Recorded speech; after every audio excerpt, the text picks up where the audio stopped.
Y bueno, pues estamos aquí ya para compartir con ustedes un diálogo que vamos a hacer con Pato sobre el tema del cambio climático. Nos vamos a poner un poco más serios que lo que hemos estado haciendo con la música durante el programa, porque este es un tema que requiere mucha atención de todo el planeta. Ha habido y sigue habiendo estos discursos de que no existe el cambio climático, pero creo que más allá de los discursos que quieran lavar el cerebro a la gente, estamos viendo, estamos experimentando en el planeta cosas que son inusuales de acuerdo al tipo de vida que hemos venido llevando desde hace 100 años, digamos, ¿no? Si podemos calcular tal vez un poquito más. Pero definitivamente la revolución industrial es el inicio de un cambio muy drástico en la vida del planeta, y es de donde los seres humanos han empezado a afectar profundamente el equilibrio natural, con las consecuencias que estamos viendo ahora. Entonces, Pato, que como ustedes ya oyeron al principio, está por sacar su doctorado en ecología política y es una persona que ha estado inmersa en el mundo del medio ambiente desde el siglo pasado. Le pedí que venga para hablarnos sobre este tema y que ustedes tengan de mano de un experto que ha estado involucrado con el tema del medio ambiente por 40 años o más, que él pueda darnos mucha información y datos que corroboren las ideas que están circulando por todos los lados, pero desde un fondo de mayor conocimiento. Así es que, Pato, cuéntanos un poquito qué es esto del cambio climático. ¿Se puede creer que hay un cambio climático, que no hay un cambio climático? ¿Y qué significa? ¿Qué impacto está teniendo? ¿Qué está produciendo? ¿Qué consecuencias podemos esperar de todo lo que está pasando ahora con el planeta? Muchas gracias, Goy. Sí, como tú dices, bueno, no creo que sea más de 40 años. Digamos que sea casi 40 años para que no salga demasiado mal parado aquí. Yo diría. No, en realidad hace 30 años exactamente fundamos Ecociencia, un grupo de biólogos que habíamos estudiado en la Católica. Tuvimos la suerte en algunos casos de haber salido y hacer una maestría en Estados Unidos, en otras partes. Regresamos al Ecuador y vimos que realmente había necesidad de que hubiera una entidad que se dedicara, no como la Fundación Natura, que de alguna manera fue la mamá de todos, a hacer más educación ambiental y algo de investigación, sino más bien a dedicarnos precisamente a la investigación para entender qué estaba pasando específicamente con la biodiversidad y los recursos naturales en el país.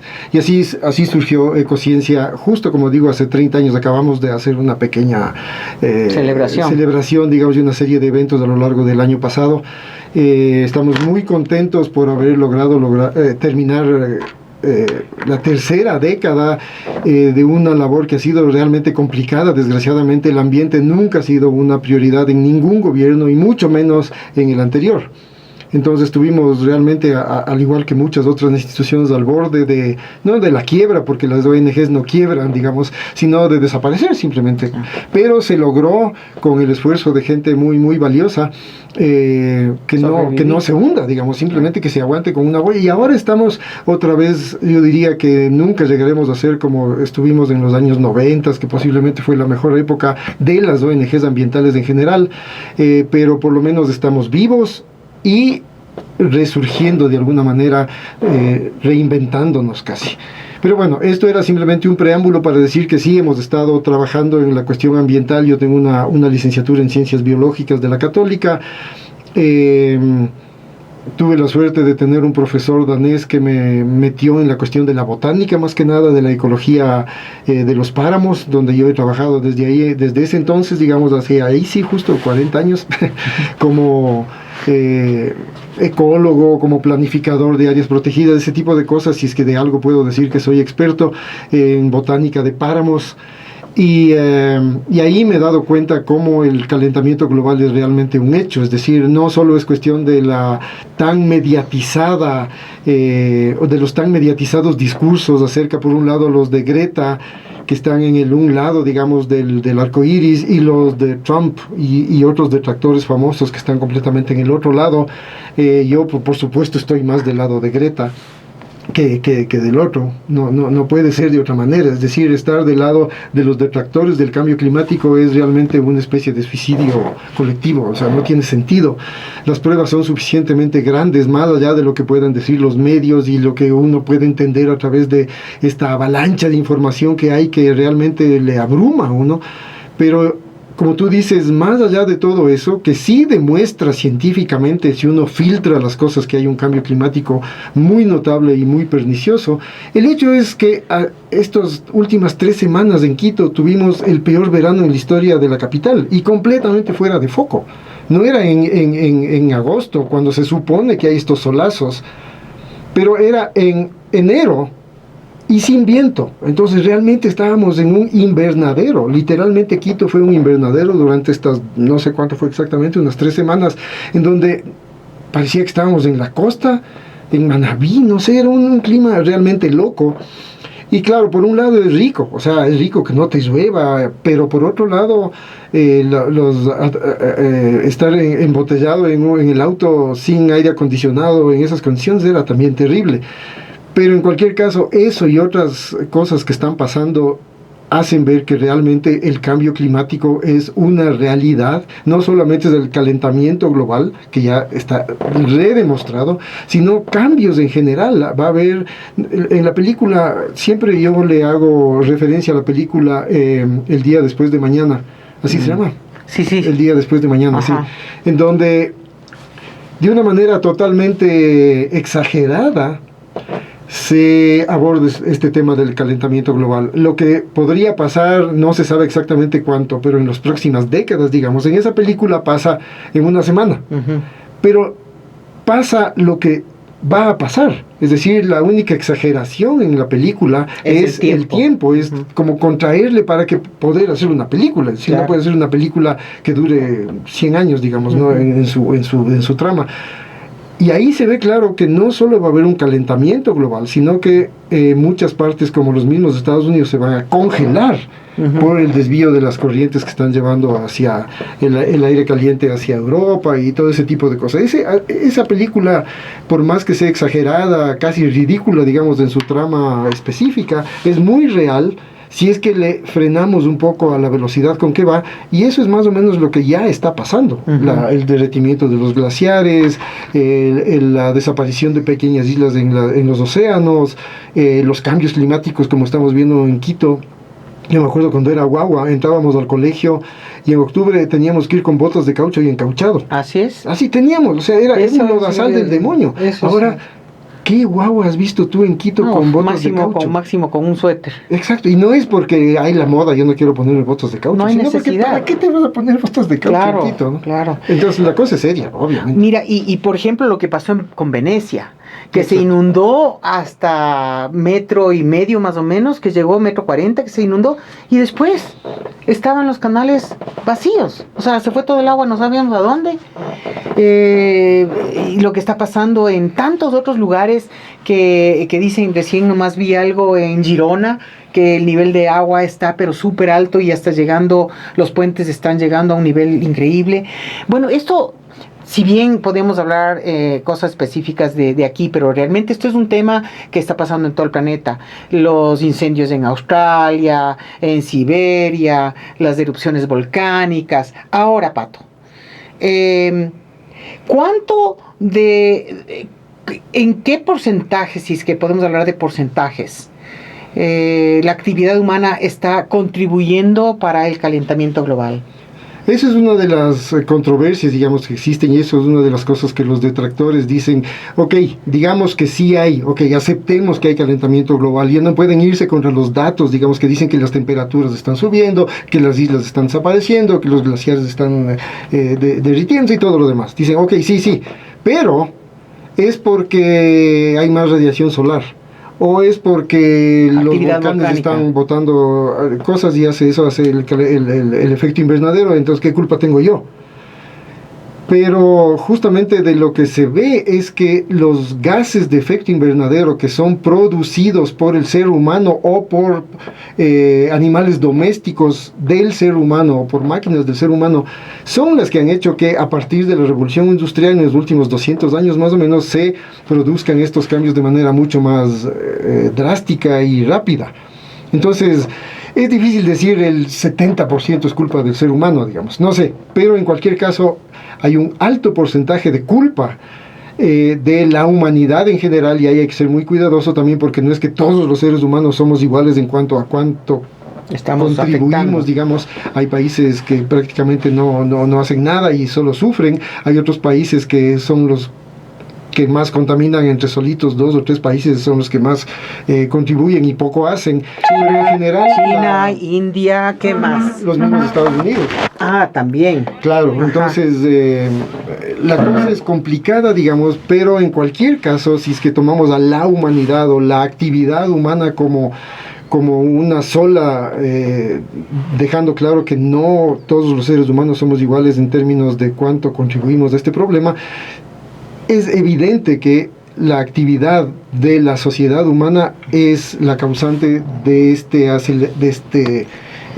aceleración en el proceso de calentamiento global por la producción de gases de efecto invernadero, de la combustión de combustibles fósiles, perdón la redundancia, de la producción de metano por la gran cantidad de animales domésticos, vacas básicamente, y otro tipo de actividades que hacen que nos estemos cocinando por un lado y ahora, congelando por otro. Justo eso te iba a preguntar, porque específicamente la humanidad, como hablábamos hace un momento entre canciones, que decíamos, bueno, que somos nosotros una generación afortunada. ¿Te acuerdas que hablábamos de eso? Uh-huh. Que somos una generación afortunada nosotros, que estamos entre los 50 y 60 años, digamos, de haber nacido en una época en donde pudimos experimentar el inicio de la tecnología y estos cambios, a mucha diferencia de lo que fueron nuestros padres, que vivieron completamente otro tipo de mundo. Nosotros estuvimos entre mundos, pero son estas generaciones que también las que se acomodaron al uso del plástico, porque tú y yo crecimos con pañales de tela, pero claro, fueron nuestras generaciones las que fueron creando todo este consumo y el uso del plástico, y eso realmente a mí me da una pena increíble, pero es la realidad.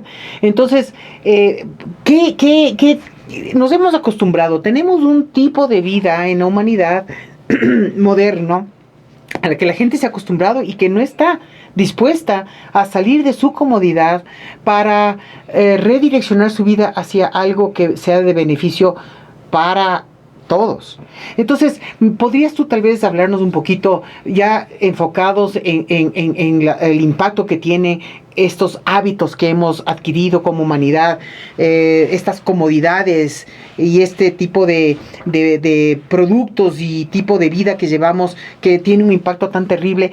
¿Cuáles son estas actividades? Pues si podrías darnos ejemplos más concretos, además de lo que ya mencionaste, de las actividades que necesitan ser consideradas, revisadas profundamente y cambiadas para tal vez no llegar a los 2 grados centígrados de temperatura, ¿no? Global. Sí, yo comenzaría diciendo que tal vez hay un problema con esto del calentamiento global en términos de la cobertura mediática y de la importancia que se le ha dado. Obviamente es importante, no quiero restarle importancia, pero desgraciadamente ahora todo es culpa del calentamiento global. Y nos olvidamos, por ejemplo, de cuestiones como la deforestación, no en el sentido del cambio global, sino todas las consecuencias ecológicas que tiene eso, más allá de que esté cambiando no la temperatura.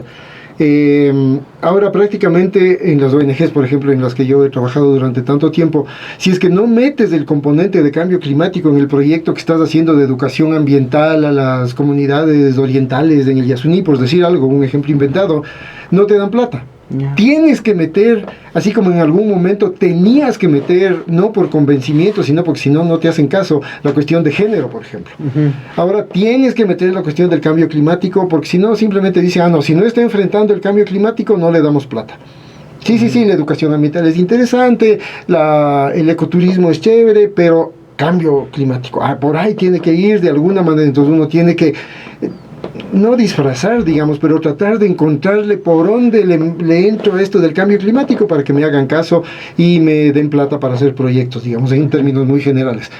Entonces, la cuestión de los plásticos, por ejemplo, poco o nada tiene que ver directamente con el cambio climático mismo. Tiene que ver con contaminación de los mares, con extinción de especies, con maltrato literalmente a la naturaleza, esté o no calentándose el planeta. Entonces yo creo que esa reflexión deberíamos también hacer, no olvidarnos en absoluto del cambio climático, pero no tapar el resto de cosas, y además como es una cosa sobre la que no tenemos mayor control, digamos, es decir, ¿qué podemos hacer como ciudadanos comunes y corrientes para colaborar con que no siga habiendo este cambio climático? A ver, por ejemplo. Por ejemplo, podríamos usar, comprarnos un carro eléctrico, si es que tenemos esa posibilidad, digamos. O usar lo menos que puedas del auto para movilizarte. Trabajar desde la casa, tener un auto híbrido, usar el transporte público, que no necesariamente es el mejor del mundo aquí en el Ecuador, en Quito especialmente. Pero hay una serie de cosas chiquitas que uno puede hacer para contribuir poquito a poco. Si los, no sé cuántos somos ahora, 9.000 casi millones de personas, todos hiciéramos un poquito, sería brutal, digamos, el cambio. Pero es bien difícil. Ayer también escuchaba en CNN Javier Serviá, el ex Menudo, que tiene un programa sobre economía en CNN, en español.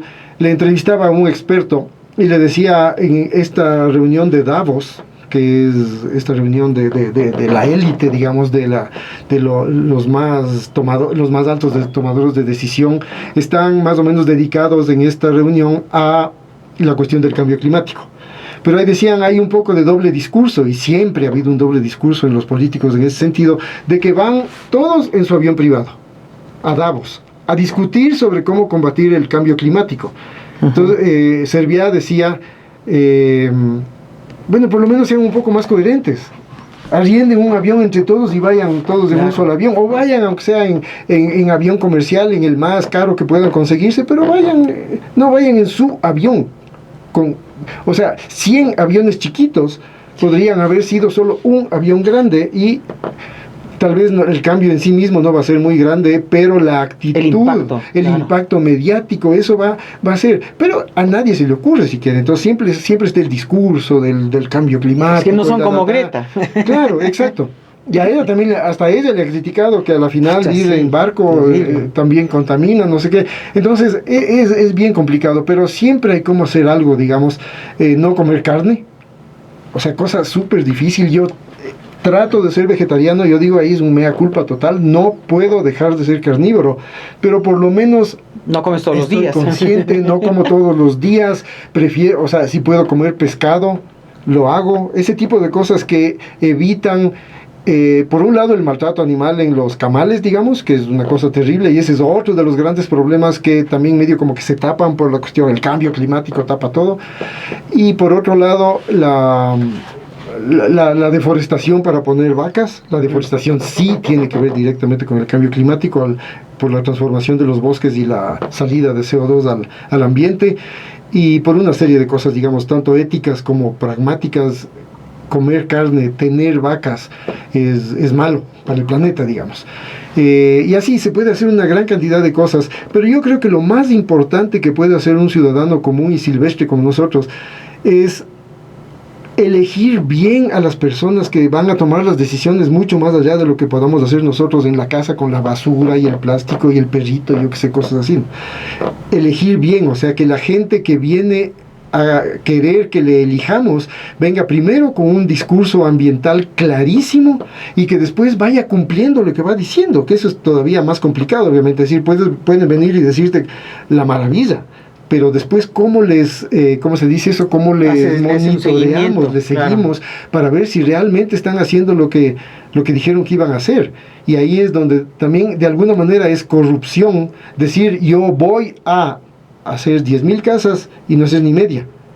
Yo voy a promover la siembra de árboles, claro, y no sembrar ni medio árbol. También es de alguna manera otro tipo de corrupción, digamos, y hay que también caerles, digamos, a estas autoridades que prometieron cosas y no hicieron el caso del perro, pero primero hay que concientizarnos de que hay que elegir a las personas más idóneas. También en términos ambientales, yo diría que principalmente en términos ambientales. Así es, yo creo que eso de ser consciente y empezar con uno, como no sabemos, los políticos nos vienen y nos chantan estos discursos que pueden ser atractivos y al final no cumplen. O sea, siempre es un riesgo, pero bueno, por lo menos sabremos que hay alguien con una detención y nosotros tenemos que estar atrás para hacerle cumplir. Ahora, yo creo que de todas maneras el esfuerzo que cada persona haga, que se vuelva una persona consciente y que cada persona haga su granito de arena, ya es algo por donde podemos empezar. Porque la tendencia general, al menos como yo le veo, no es que quiero sonar positivista o negativista o lo que sea, pero si vemos las cosas y vemos que las tendencias en las que nosotros estamos se pueden medir, se pueden proyectar ciertas cosas hacia el futuro, las tendencias en las que nosotros estamos y las consecuencias hacia dónde vamos no son nada alentadoras, no son nada buenas. Por eso es que nosotros tenemos que actuar ya y hacer cambios no paulatinos, como les digo, yo hace años que uso las fundas de estas para ir de compras, pero a mí me tomó 6 meses el acostumbrarme a usar la funda. Pues ahora ya no hay 6 meses para acostumbrarnos a usar la funda, ahora tiene que ser radical. Estos cambios tienen que ser radicales. Y Pato, como cuando hablaste del páramo me acordé muchísimo y le comenté a Rosy, que estuvo aquí hace unas semanas en una entrevista también, que siempre que me acuerdo del páramo, me acuerdo como tú nos hablabas y nos contabas que la importancia que tiene el páramo para suministrar el agua, que es como una esponja. Me gustaría, Pato, si tú nos puedes contar un poquito lo que está pasando en los páramos, que para ti ha sido una evidencia clara de que están habiendo cambios que no son favorables para los ecosistemas y que para poder mantener un cierto tipo de equilibrio en la naturaleza que nos permita una subsistencia sin tantos virus, bacterias y enfermedades y eventualmente muertes humanas en escala muy grande, ¿no?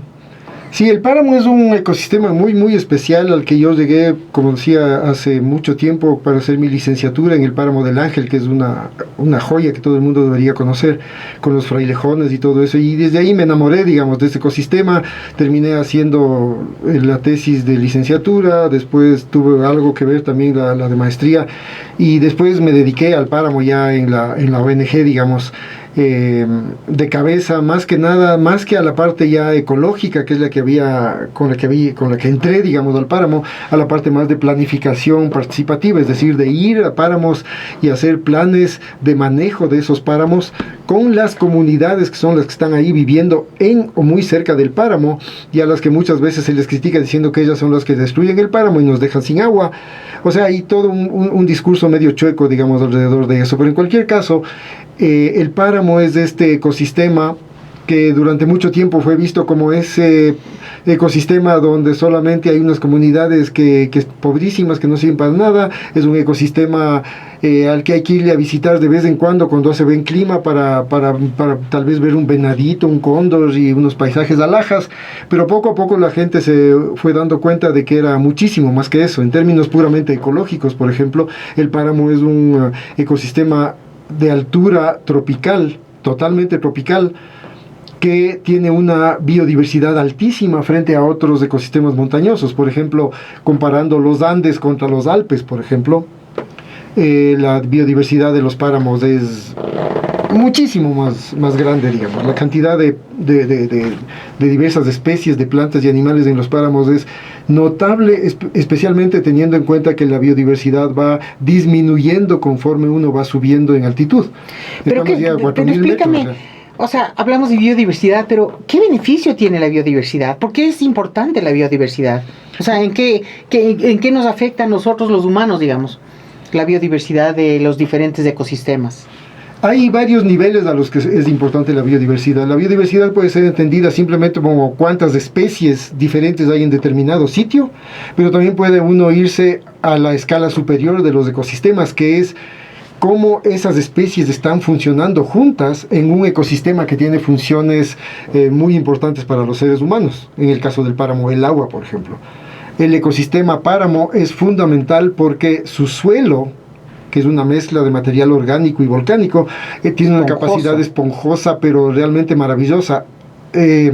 Guarda, chupa parece alfombra. Más agua, sí, más agua que su propio peso. Sin embargo, tiene el gran problema de que no es una esponja, porque una esponja, el rato que le aplastas, vuelve a chupar y se vuelve a llenar, digamos. Mientras que la esponja del páramo le aplastas y ahí quedó aplastada, se fregó. Entonces, si es que el ecosistema, la biodiversidad a escala ecosistema está mal, si es que no hay todos los elementos que hacen que este ecosistema páramo, que entre otras cosas nos brinda el agua con la que nos bañamos y prendemos la luz y todo lo demás y comemos, simplemente esa función desaparece. Entonces esa función ecosistémica de la biodiversidad a ese nivel es fundamental. Después, la biodiversidad a nivel de las especies mismas es también fundamental, en el sentido de que los seres humanos hemos aprovechado de esas especies directamente para leña, para alimentación, para construcción, en términos incluso místicos o rituales. Son la base de nuestra cultura, literalmente. El mortiño, por decir algo, el mortiño del páramo es fundamental en nuestra cultura porque es parte de no solo de una práctica alimentaria, sino de una práctica cultural, como es la Semana Santa y todo lo demás, por poner un ejemplo muy, muy básico, digamos. Y por otro, como decía, de las especies uno puede irse para arriba a la escala ecosistémica, de la especie uno puede irse para abajo a la escala genética. Y la biodiversidad es muy importante porque es la base de la alimentación humana. Ahora comemos muy pocas cosas realmente. O sea, la diversidad alimentaria de los seres humanos se basa en casi en 5 plantas, que son el maíz, la papa, el trigo y el sorgo y alguna otra cosa. Y prácticamente todo el mundo come solo eso, obviamente aparte de la proteína, digamos, animal. Pero si nos ponemos a pensar la cantidad de papas que tenemos solo en nuestra cocina, ni siquiera hay que ir a las comunidades en Chimborazo donde tienen unas papas rarísimas, pero nosotros mismos tenemos la papa chaucha, la chola, la chola, la super chola, no sé qué, y la una sirve para el locro, la otra sirve para el yapingacho. Entonces, y es una sola papa, es decir, en términos de la especie se llama Solanum tuberosum y esa es la papa. La especie es una sola, pero la cantidad de variedades genético que se han generado por la selección artificial que ha hecho el ser humano desde hace años. Lo mismo pasa con el maíz. Piensa cuántos tipos de maíces diferentes hay aquí, no se diga en México, o cuántos tipos de ajíes hay en México, cuántos tipos de zapallos, de tipo zapallo, digamos, hay aquí en el Ecuador. Entonces la importancia de la biodiversidad es simplemente fundamental en términos culturales y en términos de comer, de tener cosas de la naturaleza para vivir. Eso en función del bienestar para el ser humano, pero la biodiversidad en función del bienestar de la naturaleza. Claro, hay una cosa fundamental que uno tiende a hablar. Somos la especie humana y tenemos hasta cierto punto derecho de velar por nosotros mismos y de ver todos desde una perspectiva más que podríamos llamarle antropocéntrica, sí, en donde todo es basado en ¿para qué me sirve? Uh-huh. Pero obviamente hay una perspectiva que está siendo cada vez más fuerte y donde entra, por ejemplo, la cuestión de los derechos de la naturaleza, que está en nuestra Constitución, tal vez medio en papel, aunque ya ha habido algunos juicios al respecto, pero es que la naturaleza tiene derecho a existir no porque le sirve al ser humano, sino simplemente porque tiene derecho a existir, punto. Es un derecho intrínseco de la vida seguir existiendo, le sirva o no le sirva al ser humano. Es bien complicado eso, porque muchas veces tienes que tumbar un bosque para sembrar maíces, porque hay gente que necesita el maíz para comer.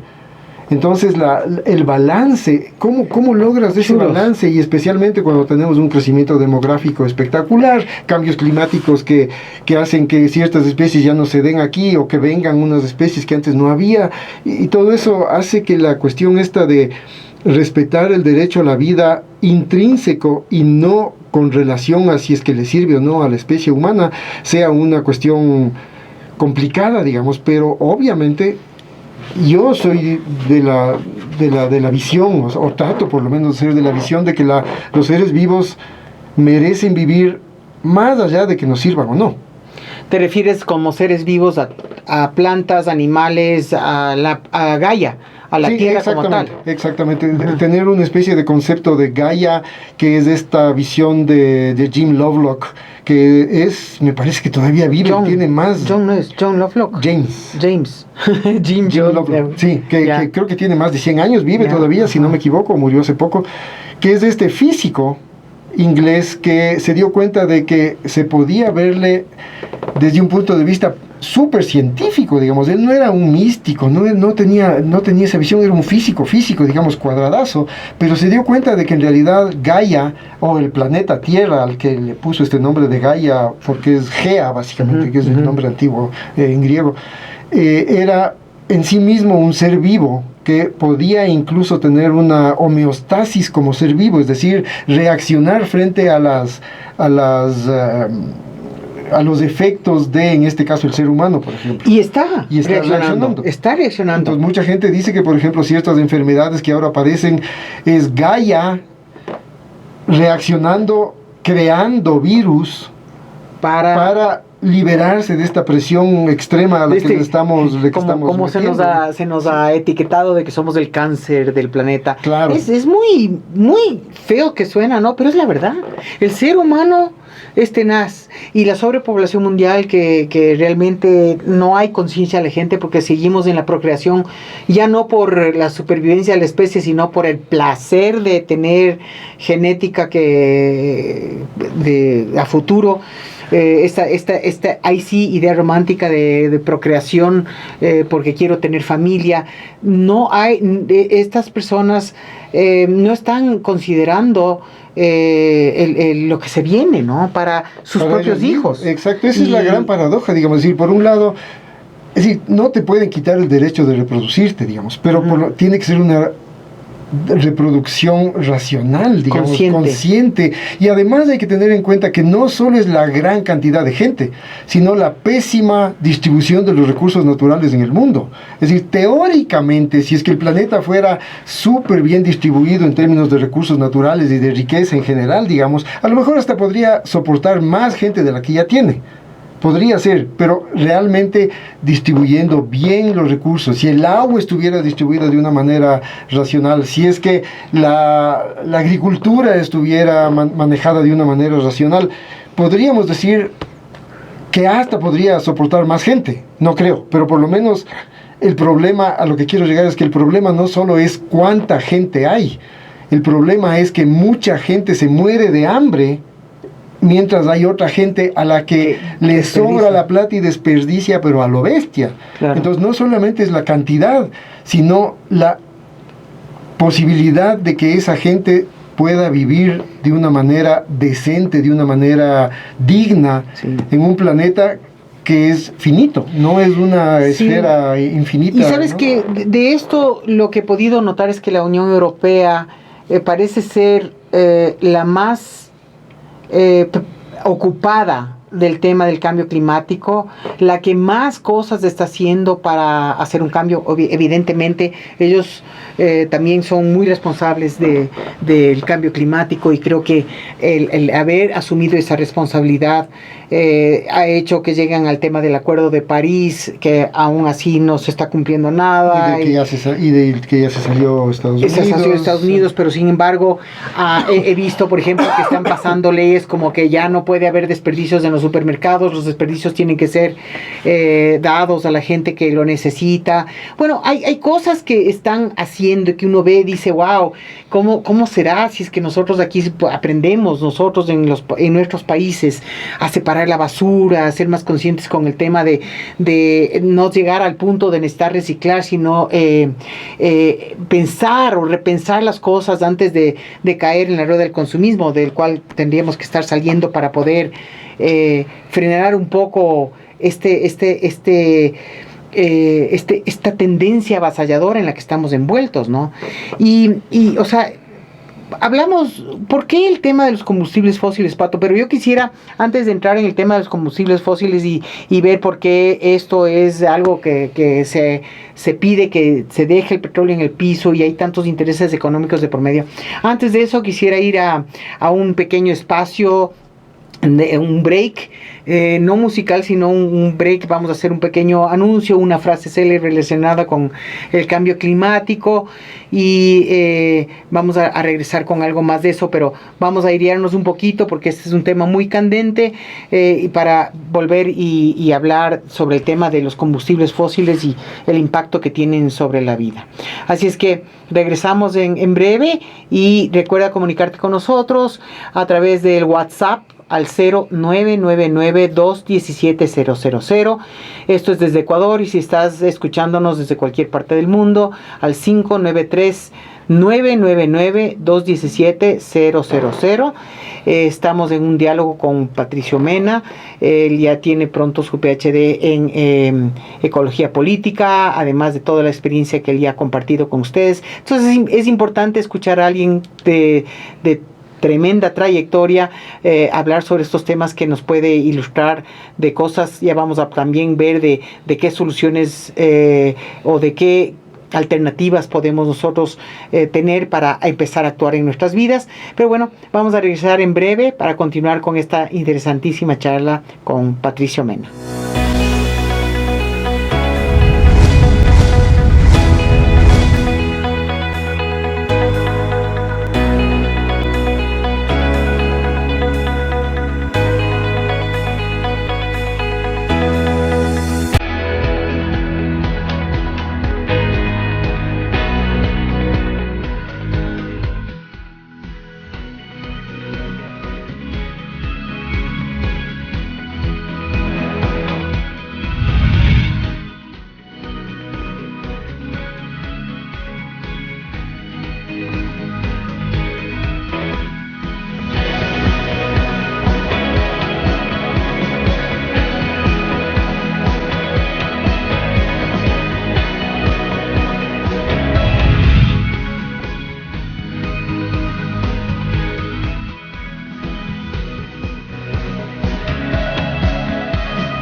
Bueno, estamos de regreso con Pato para hablar un poquito sobre lo que habíamos visto, el tema de los combustibles fósiles y empezar a ver qué opciones él considera que podemos tener para enfrentar lo que está en nuestras narices y ya lo estamos viendo venir.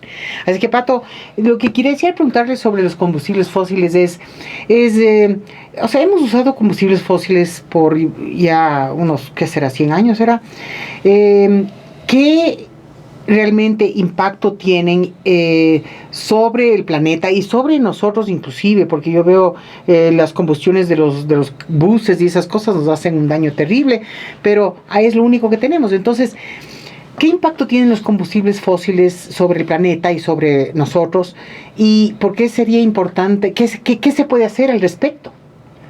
Sí, es una cuestión complicada porque hay muchos avances, digamos, hay muchos hitos incluso en la historia humana que han cambiado drásticamente la forma en que el ser humano se relacionaba con el planeta, digamos. Yo diría que tal vez la más antigua es la de la agricultura. La agricultura se inventó, digamos, o se descubrió, no sé cómo decirle, se descubrió, se inventó, descubrió, es raro, no sé exactamente qué es la agricultura, pero apareció hace 10.000 años más o menos en diferentes puntos. La Mesopotamia es la típica que dicen que es el centro, o también la China, Mesoamérica, pero en cualquier caso se dieron cuenta de que no era necesario estar moviéndose por todo lado las gentes y que se podía cultivar en la casa, lo que hizo que se establecieran pueblos, después ciudades, estados, civilizaciones. Y si no hubiera habido ese invento, digamos, que tal vez tenía que llegar en algún momento de todas maneras, no hubiera habido todo ese avance que, como digo, transformó al planeta. Poco a poco lo hizo, y ahora la pregunta es qué tan buena idea fue dedicarse a la agricultura. Si no hubiera habido agricultura, no estaríamos nosotros aquí frente a un micrófono, seguiríamos como cazadores recolectores. Es una especie de utopía, una retroutopía, decir, bueno, hubiera sido una maravilla de planeta, todos iguales, todos lindos, cazando lo que buenamente nos daba la naturaleza, y hubiéramos sido 100.000 personas en todo el planeta. Chévere, no sé, o sea, a mí me gustan ciertas cosas que están pasando ahora. La ciudad de Nueva York, por ejemplo, que me fascina, no existiría si es que no hubiera habido agricultura de hace 10.000 años. Entonces es complicado. Y otro de los grandes inventos, y ese sí mucho más rápido en sus efectos, digamos, es la máquina de combustión interna, que es esta máquina que lo que hace es transformar hidrocarburos, la gasolina, el diésel y otro tipo de compuestos de ese tipo, en energía. Estalla, eso se quema, estalla, impulsa un pistón que hace que se mueva una llanta, lo que quieras que se mueva. Entonces ese motor de combustión interna es un inventazo, digamos, o sea, es espectacular. Pero desgraciadamente, al funcionar un motor de combustión interna con estos combustibles fósiles, y se llaman combustibles fósiles porque salen de los fósiles que están debajo de la tierra, digamos, y son procesados para que al final tengamos gasolina, producen gases que durante mucho tiempo se sabía que eran malos, como tú dices, en el sentido de que te dañan físicamente de manera directa. Sí, obviamente el gas que sale de los buses, de los trenes que queman este tipo de combustibles fósiles, que también incluye el carbón, por cierto, no solo el petróleo, te causaban daños, obviamente. Eso se ha sabido y de alguna manera se trataba de controlar, pero con escapes, poniendo el escape para arriba, cosas así, pero la cantidad de gases seguía yéndose a la atmósfera. Entonces decía, incluso ojalá se vaya lo más alto posible para que no nos afecte directamente en nuestra respiración. Pero esos gases que abajo o arriba de todas maneras iban acumulándose en la atmósfera poco a poco, la atmósfera, a pesar de que tiene, no sé, miles de millones de toneladas de aire, digamos, y que tiene procesos de limpieza tipo Gaia sabe cómo limpiar su propio aire, digamos, pero hasta cierto punto. Llegó un momento en que los gases de efecto invernadero, que además son buenos, nos sirven para que el planeta tenga una temperatura apropiada para la vida, se sobrepasó. Es decir, simplemente la cantidad de gases de efecto invernadero que salían de estos motores se fue de la mano, digamos. Es mucho más de lo que podía procesarse. Exacto, entonces por eso se llama efecto invernadero, porque el sol entra, llega a la Tierra y vuelve a salir. Rebota, digamos, los rayos solares llegan a la superficie de la Tierra y rebotan. Pero si es que no hubiera esta capa de gases de efecto invernadero, ese rebote simplemente se iría otra vez al espacio y el planeta sería helado.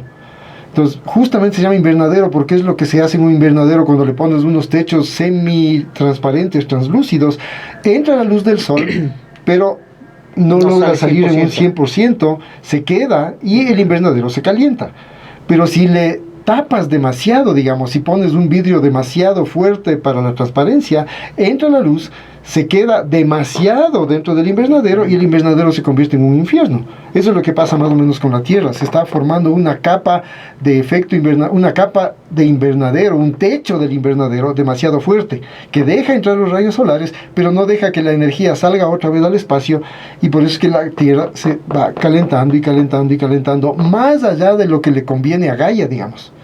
Y eso es lo que está pasando. El efecto invernadero, que es bueno, que es indispensable, se fue al extremo. Bueno, se pasó de la raya y ahorita es lo que está pasando y lo que está causando, entre otras cosas, deshielos, inundaciones, dispersión de enfermedades que antes no se dispersaban porque ya pueden llegar a ciertos sitios donde era demasiado frío, demasiado caliente. Aquí mismo en Quito uno puede ver, por ejemplo, que han llegado ciertos mosquitos que antes no había. o ciertas malezas que antes no había. Y también se ve, por ejemplo, que hay ciertas plantas que eran muy comunes en Quito que ya no hay. Es difícil decir si realmente es efecto invernadero o alguna otra cosa, pero de ley tiene algo que ver el cambio de temperatura en el hecho de que ya no hay sacha naranjilla. No sé si te acuerdas tú, en los potreros de Quito, incluso se usaban como árboles de Navidad baratos, las sacha naranjillas, que eran estos palos secos, casi que había medio parecidos a una naranjilla, cuya fruta sí era como una naranjilla, entonces por eso le llamaban sacha naranjilla. Es una planta africana, una maleza internacional, digamos, planetaria, que aquí era muy común. Ahora no encuentras una sola sacha naranjilla en Quito, en general, desapareció. Pero hay ahora otras cosas. Llegaron las susanitas de esta planta también que tiene, que por lo menos es chévere porque atrae colibríes. Es una planta que tiene como una caña, con una serie de flores rojas, de la cual vuelve a salir una caña, más arriba se forma otro pompón de flores rojas. No sé si has visto en los potreros, cubre, pero así todos los potreros. Ahora hay esta nueva maleza, digamos. Entonces todo eso se ve, está pasando por el efecto invernadero. Migraciones de aves, por ejemplo, que ya no atinan a dónde llegar porque su comportamiento genéticamente determinado con respecto a dónde ir, cómo darse cuenta de que está bajando la temperatura, de que ya toca moverse, ya no les permite tomar decisiones, digamos, en términos genéticos, de que ya me toca migrar, a dónde me toca migrar, ya me toca regresar. Y ha cambiado tanto la cosa, y se ven cosas tan sencillas como los arupos. Los arupos en Quito eran de agosto. El arupo pasaba pelado, o solo con hojas, durante la mayor parte del tiempo, y de pronto en agosto era rosado todo Quito. Ahorita hay arupos floreciendo, en enero, justo por el veranazo que tuvimos completamente loco hace 3 semanas. Claro, ahora muy posiblemente la naturaleza va a poder adaptarse mejor a los cambios que están sucediendo que los seres humanos. Es decir, viene un virus o viene una bacteria y arrasa como la fiebre, ¿de qué color era? Fiebre amarilla o las cosas así que empiezan a arrasar. Yo creo que también esta es una manera que Gaia tiene de buscar su homeostasis, su equilibrio, de empezar a mover de tal manera como estábamos conversando, para volver a buscar su equilibrio en esta transición hacia el cambio que la misma Gaia está dando. Porque si bien nosotros estamos impactando esto, pues parece que el mismo planeta está en un proceso de adaptación a un nuevo cambio, a un nuevo algo. Entonces yo sí creo que tal vez llegó el fin de la era de los combustibles fósiles. Estamos en esta transición en la que tenemos que hacer esta conciencia y pasarnos completamente, porque la verdad es que con los millones de carros que se mueven con combustibles fósiles no se puede pasar completamente a decir ya nadie usa combustible fósil, ahora todo es eléctrico. Porque ¿qué vamos a hacer con toda esa chatarra? Bueno, creo que a nivel de reciclaje y todo lo que se puede hacer en transformar estas latas y estas cosas en algo diferente, pues habrá que considerar la tecnología que pueda hacerlo.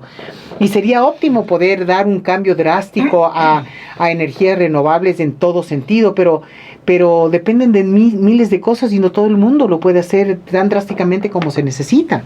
Entonces, cuéntanos ¿Qué sugerencias tienes tú para la audiencia de las cosas que pueden empezar a hacer desde su propio ser, desde su propio espacio, para contribuir a paliar un poco las consecuencias tan tenaces que se nos vienen encima por lo que está sucediendo en el planeta? Es difícil decir, y no quiero darme ni de profeta ni de experto, pero yo creo que hay ciertas cosas que son como que caen por su propio peso casi. Es decir, es obvio que somos una sociedad consumista, una sociedad que compra más cosas de la que necesita, con más frecuencia de lo que necesita, y eso hace que haya una cantidad de basura que debe ser procesada, que termina en los mares. No necesariamente esto relacionado con el cambio climático, pero la cantidad de basura en los mares es otro de los problemas brutales que existen y que también van a causar una catástrofe eventualmente. Y también deberíamos pensar en eso. Es decir, como les decía, el cambio climático es fundamental, pero no es lo único en lo que hay que pensar. Los plásticos en el mar no tienen que ver con el cambio climático, por lo menos no directamente.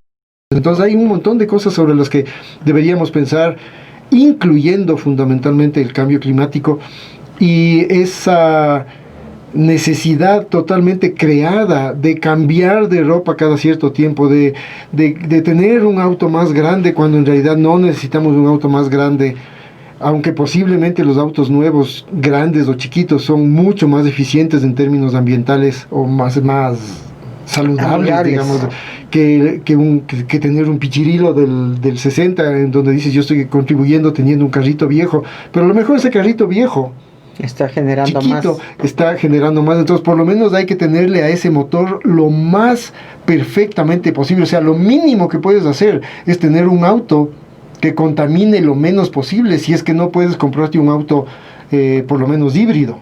Lo que también tiene sus otras consecuencias. La cosa no es blanco y negro. No es que el momento en que el mundo se electrifique ya no va a haber contaminación. ¿Qué vas a hacer con las pilas? Las pilas tienen componentes súper contaminantes, como el litio y otras cosas así, que el momento en que se acaba una pila de estas, no es que le recargas, no es como una pila recargable de linterna, digamos, sino que se bota y hay todo este gran problema de la basura tecnológica que termina en el África. ¿Y qué se hacen los africanos con una cantidad de computadoras y baterías y quién sabe qué más que los europeos mandan? No digamos el primer mundo, por lo menos de alguna manera, simplemente se deshace, ellos están limpiecitos, ya no tienen, pero a algún lado tiene que ir esa basura. Y estamos viviendo en un planeta casi completamente redondo, que es como un efecto boomerang. Podrán mandar al África para pensar que están limpios, pero el efecto boomerang regresa. Claro, y como decías, o sea, hay obviamente diferencias fundamentales entre países ricos y países pobres. Los países ricos, algunos muy conscientes, como hablábamos sobre los holandeses, por ejemplo, los australianos, y en general hay países que se caracterizan por ser muy, muy conscientes, a pesar de que siempre hay un poquito de doble discurso, digamos, a pesar de lo buena onda que son, que contribuyen muchísimo y, bueno, algo hacen, digamos, mientras que hay otros países que prácticamente no consumen porque no tienen qué consumir. Y sin embargo son los que más están siendo afectados por lo que se llaman, por ejemplo, las migraciones climáticas. O sea, hay cambios tan drásticos en el África que obligan a la gente a irse, no porque hay guerras, no porque hay cosas externas, digamos, sino simplemente porque ya no hay agua. No hay agua. La ciudad del Cabo ya no tiene agua. Ya declaró que no tiene agua. O sea, ya oficialmente declararon que es la ciudad del Cabo y Johannesburgo. Pero bueno, en cualquier caso, una de las grandes ciudades sudafricanas ya oficialmente no tiene agua. Entonces ahí ya no pueden sino bañarse una vez a la semana, ya no pueden cocinar, sino que tienen que solo freír. O sea, yo qué sé, una cantidad de cosas tenaces. Mientras tanto, aquí en Quito, no solo que nos sobraba, sino que somos tan inconscientes en el uso del agua que eso deja mucho que desear. Y lastimosamente, mientras no nos pase de forma directa, porque así somos los humanos, no vivamos una consecuencia directa. ¿Qué tal si aquí nos quedamos sin agua? ¿Cómo vamos a actuar? ¿Qué vamos a hacer? Pero como tenemos agua no hacemos nada. Es que esa es una pena, ¿no? Que no podemos hacer los cambios necesarios antes de tiempo, antes de que suceda la desgracia, porque parece que estamos programados, al menos como funcionamos hoy por hoy, a que nos llegue el mal para poder empezar a hacer algo. ¿Sabes, no? Yo no me voy al médico sino hasta que me estoy arrastrando en el piso. Es igual en este sentido, es exactamente la misma idiosincrasia que nos lleva al médico cuando estamos hechos pedazos y no hacemos prevención. Es la misma idiosincrasia que nos hace que no hagamos un proceso de prevención para evitar llegar a estas consecuencias. Hay un principio que quería mencionar y que no lo hice antes, es que es que se llama el principio de precaución. Es decir, ahorita el gran problema, digamos, con el cambio climático es que nadie está seguro de cuándo mismo va a pasar qué. Por ejemplo, en el caso del páramo, que es el que más conozco, el calentamiento lo que hace es que el suelo especial que tiene el páramo y que es consecuencia del frío se caliente. Entonces lo que pasa con el suelo del páramo, el chocoto que llamamos, que es una mezcla, como digo, del material orgánico de los seres vivos que se van muriendo y que se van incorporando al suelo, más el material volcánico generalmente, que es el que se mezcla con la parte orgánica, por eso se llama suelos organovolcánicos.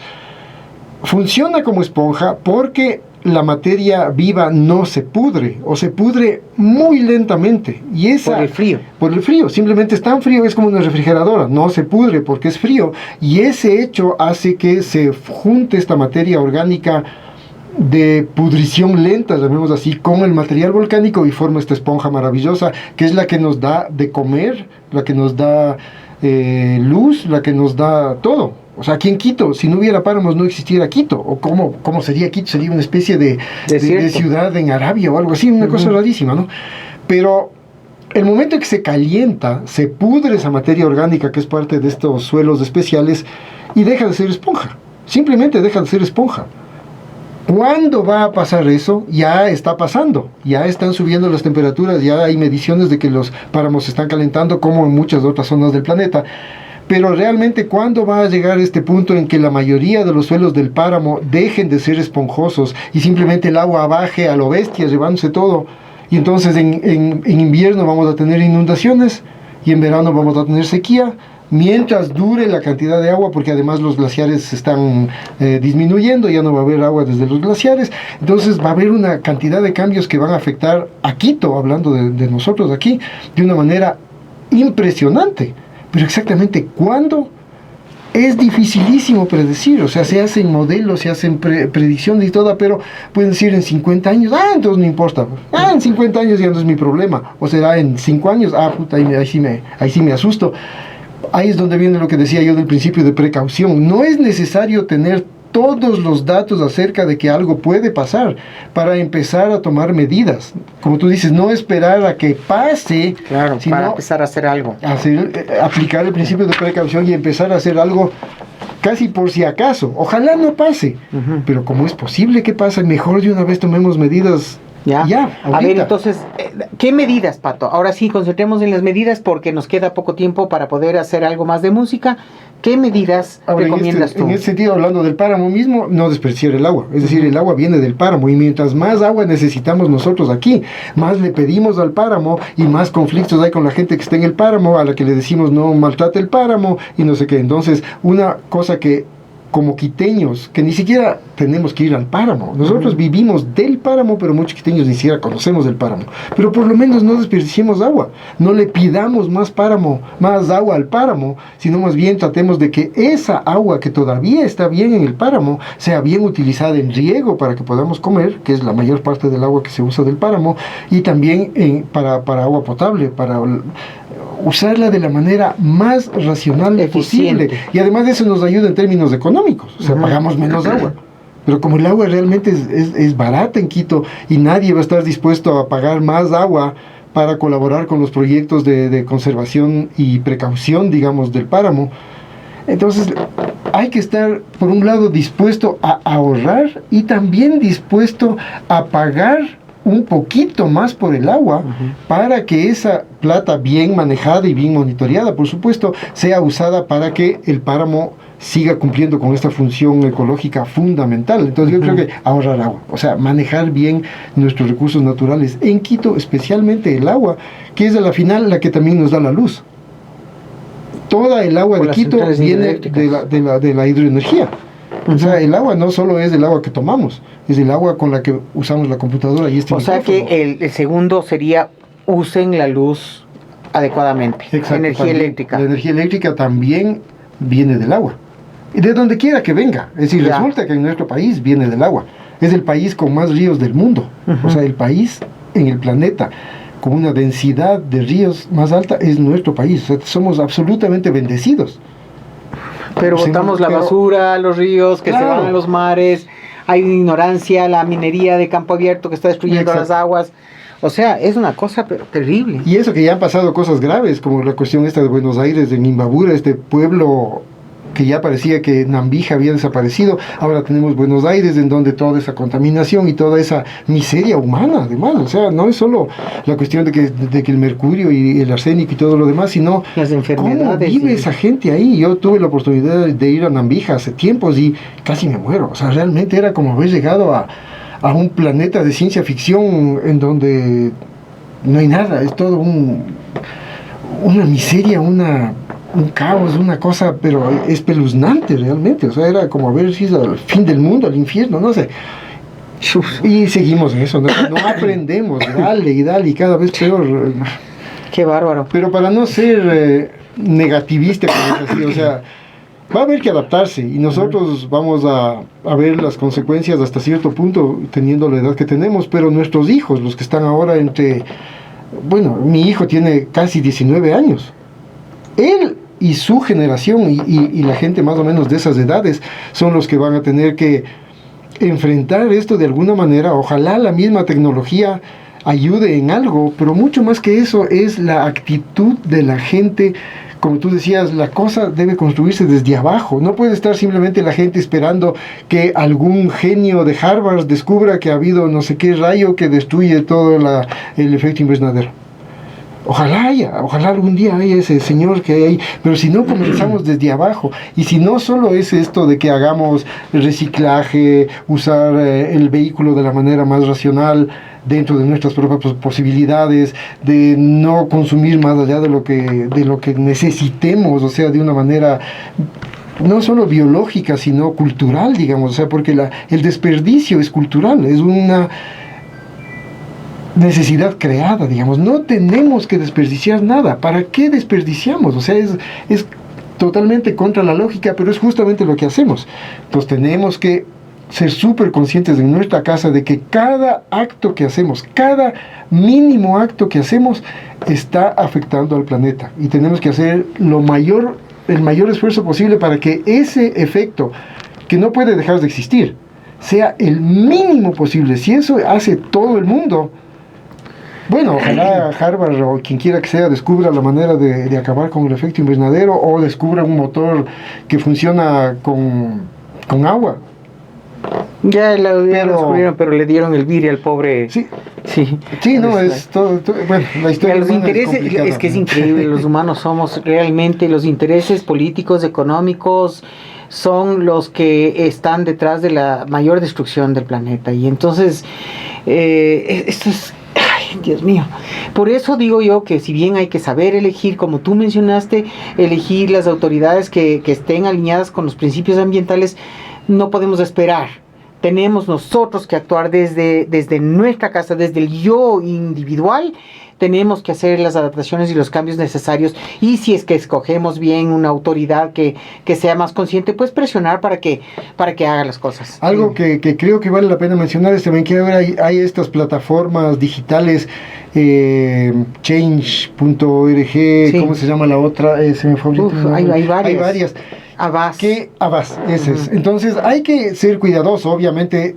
Cualquier cosa puede pasar en internet, pero de mi propia experiencia, por ejemplo, y no es simplemente un lavado verde que uno hace, digamos, eso de simplemente firmar, porque para pedirle al primer ministro de Australia que emita leyes que ayuden a que se controlen los incendios, yo que sé, cualquier cosa, uno puede en Avaz o en Change poner tu propia petición acerca de lo que te dé la gana. Ellos saben filtrar de alguna manera, pero como digo, dentro de mi experiencia, sí sirve, no es definitivo, pero muchas cosas se han logrado en el mundo gracias a que se ha presionado a políticos, no solo en términos ambientales, sino también en términos sociales, de discriminaciones a mujeres, de discriminaciones a jóvenes, yo que sé, cosas así. Y vale la pena, o sea, incluso solo firmando, no quiero decir que sea lo único que hagan, es más o menos como cuando uno da una limosna a un pordiosero en la calle, ya cree que ha hecho la maravilla. A lo mejor está haciendo todo lo contrario, está favoreciendo que esa situación se mantenga. Pero entonces, dejando claro que no solo es cuestión de simplemente firmar en Avaz y en Change. Primero hay que ver qué mismo uno está firmando. Y después ir más allá, es decir, hacer un seguimiento de eso, si es que hay que ayudar incluso con $5, si es que puedes ayudar con $5 esas campañas, hazlo, o sea, siendo lo más analítico posible, obviamente. Sí, esas son buenas opciones.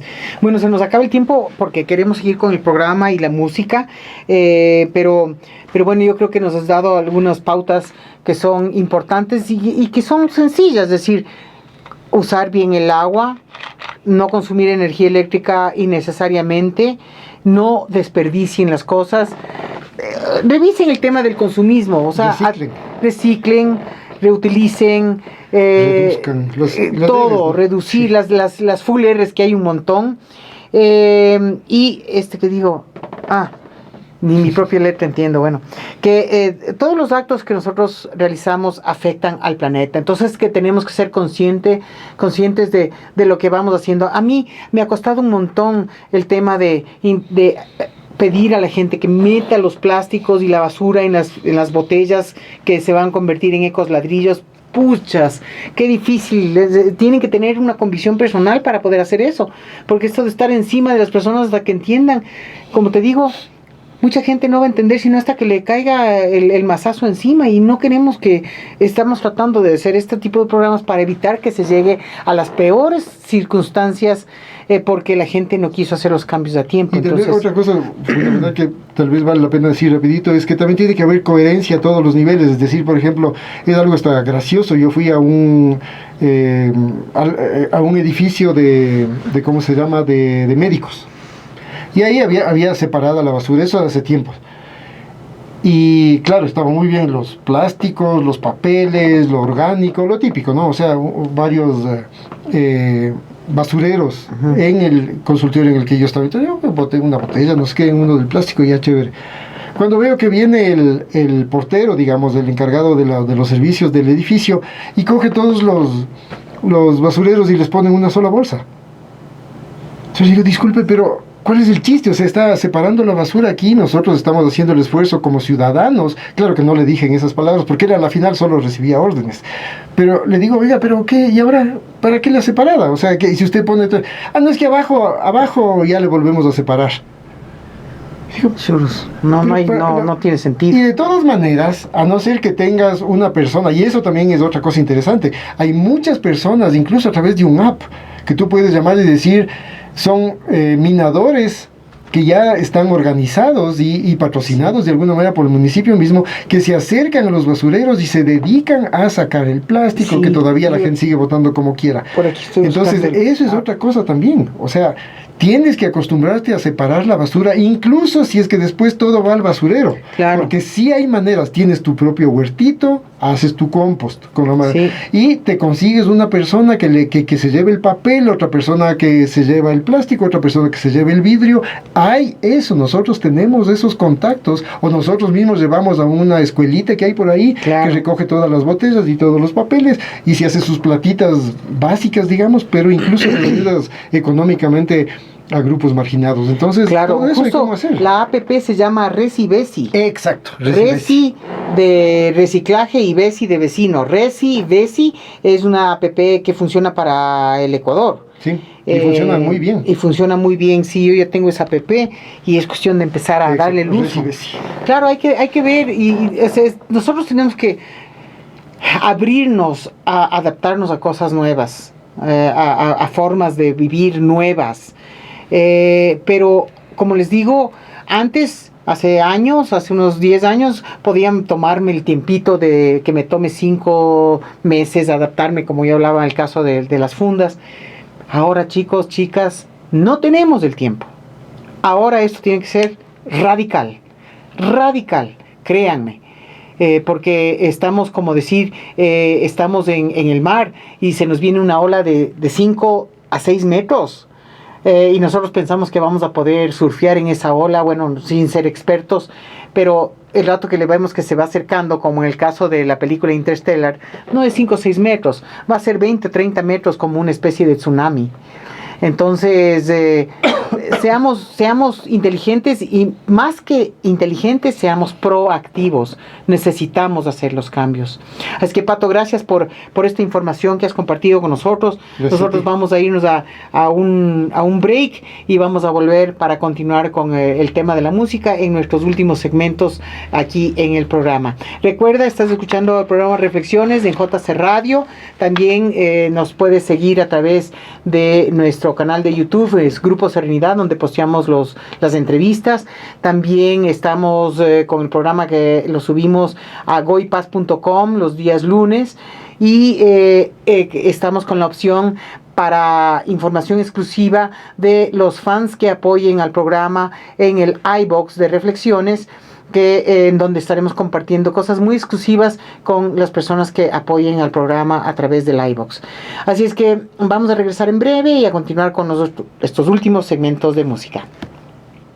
Recuerda suscribirte a nuestro canal de YouTube y haz clic en la campanita. Síguenos en Facebook, Instagram, Twitter y visítanos en goipaz.com.